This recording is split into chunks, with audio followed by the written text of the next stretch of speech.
You know, with inflation running absolutely wild, specifically in house prices, I'm starting to think that maybe the government wants it to happen. And it turns out that G. Gillis agrees with me, and he, she, or they thinks that inflation is actually a tax on the middle and lower class. Personally, I think it's a tax on everyone, but it's only really affecting or hurting those in the middle or lower classes. So I started to think to myself, why would the government want these increases to keep happening only to put their own citizens further and further and further behind? Well, I'm pretty sure that the only reason for that is tax. And to be fair, I don't know anything really about tax or taxation, but I do know a whole lot about real estate, and I know that there's a whole lot of tax revolving around real estate and the market. So that got me thinking, I wonder how much the government is actually making off of taxes due to real estate, mostly on a provincial level. And that's what I'm going to discuss in this video right after I ask you to please subscribe to the channel if you would like to stay up to date on the market. Make sure you also hit that notification bell, particularly if you live in BC, because that's what most of these videos are geared towards. And even though this video is free, I'm going to kindly ask you to tax the like button right now, because we all know that taxation obviously fixes everything. And of course, please remember to check out the description down below this video where you can download our Informed Buyer's Guide, apply to my real estate agent mentorship group, or even book a call with me with just a few simple clicks if you're looking to hire an agent either here in Surrey or across the Fraser Valley. And now let's talk about taxes. You see, when you go to sell your home, it's commonly thought of that the seller pays the commission, and they pay the commission both for their listing agent and the selling agent, who's technically the buyer's agent. If that's confusing, go back and check out this video. Well, indeed, they do pay those fees, and they come off of the seller's net sheet, but they actually pay those fees with the buyer's money, obviously the sale proceeds that they've received from selling their home. But did you know there's a third commission in the transaction, and it's actually the equivalent to what each one of those agents has made here in BC? And that third commission is known as property transfer tax, and it is paid to the government. You see, in BC, the buyer has to pay the property transfer tax over and above the sale price or purchase price of their new home. But here is how the transfer tax works.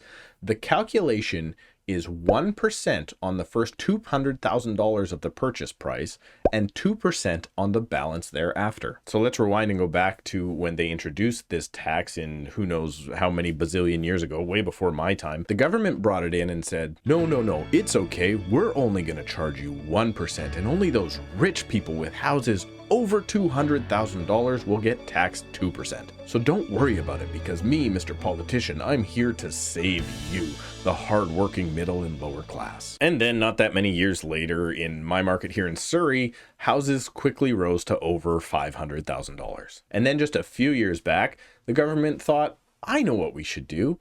We should go ahead and tax 3% on any home over $2 million, because again, it's 2016. Only the rich will have to pay that. And now we're in 2022, only a few years later, and most houses in my marketplace here in Surrey, BC are now cresting that $2 million price range. But don't worry, they came and fixed the problem again, because now anybody with a home worth over $3 million will get taxed 5% on that excess. And given what the market's doing, that means you're probably going to be really rich, according to the government, in less than a year or two. But thankfully, that's only the rich people from previously that are now normal people today that are getting taxed. And first-time buyers, don't worry about it, because you have an exemption, which is saving you from paying this tax, helping you get into the market. And you don't have to pay that tax at all as long as you buy a home for under $500,000. So that's good news for you first-time home buyers, right? Well, no. This recent inflation that we have seen has driven housing prices up so high that right now,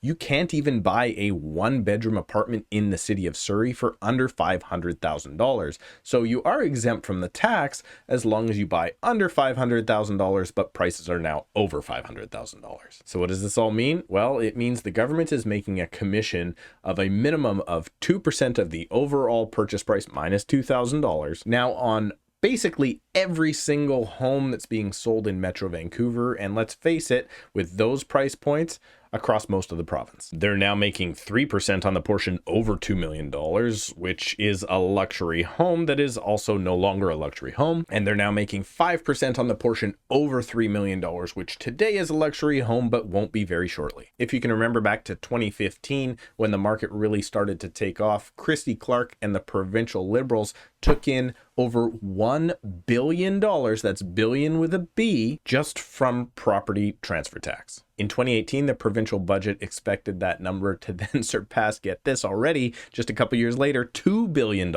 And luckily in 2020, they projected that the market would slow down. I guess they weren't right on that one. And we're expecting to drop down to $1.75 billion that year. But then that number turned into a whopping $3 billion, up from its expectation of being only $1.97 billion. Are these numbers making you crazy yet? And it's starting to look like the real number that the BC government is going to take in this fiscal year, just from properties that were already sold once changing hands again, or some new properties that aren't exempt, will be closer to $4 billion.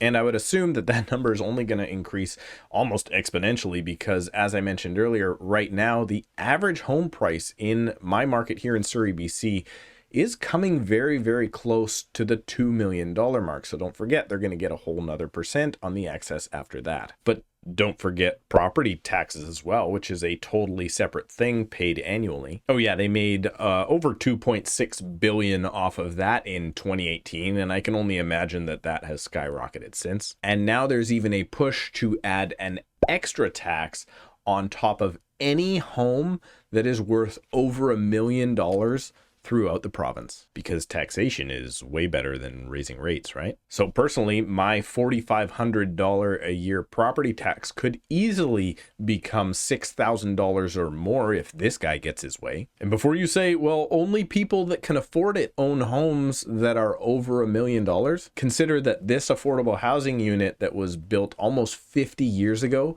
just sold for $930,000. So if you can afford affordable housing, soon you will be rich. And taxed more. Next, remember that as house prices surpass $1.975 million, the government will also deny you of your homeowner's grant, which would normally be a rebate to homeowners of $570 a year. This is all a big cash cow disguised as taxing the rich.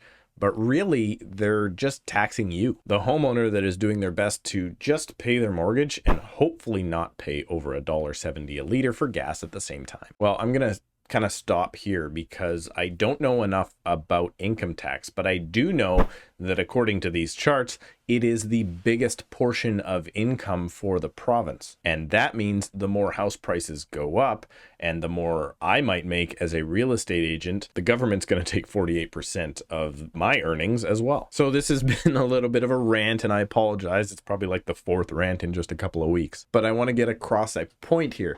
The next time you hear, hey, we're going to tax that guy because that will fix the problem, just remember that taxes have never really fixed anything, and they're only going to apply to you after inflation brings you into those tax brackets. And the only way we can actually fix the current housing crunch is to increase interest rates. But it would also help to increase supply, and that would mean new starts. And the other thing that nobody wants to do is decrease immigration and population. But for more thoughts on interest rates and inflation, make sure to go back and check out my most recent video about the rate announcement made or not made by the Bank of Canada. Book a call with me right down below in the description if you need help getting into my market of Surrey, BC, or maybe you're moving out of it. Leave a comment down below in the description and let me know how much you like your taxes and which one you can't wait to pay for next. Click the like button if you haven't already, and we'll see you in a couple of days.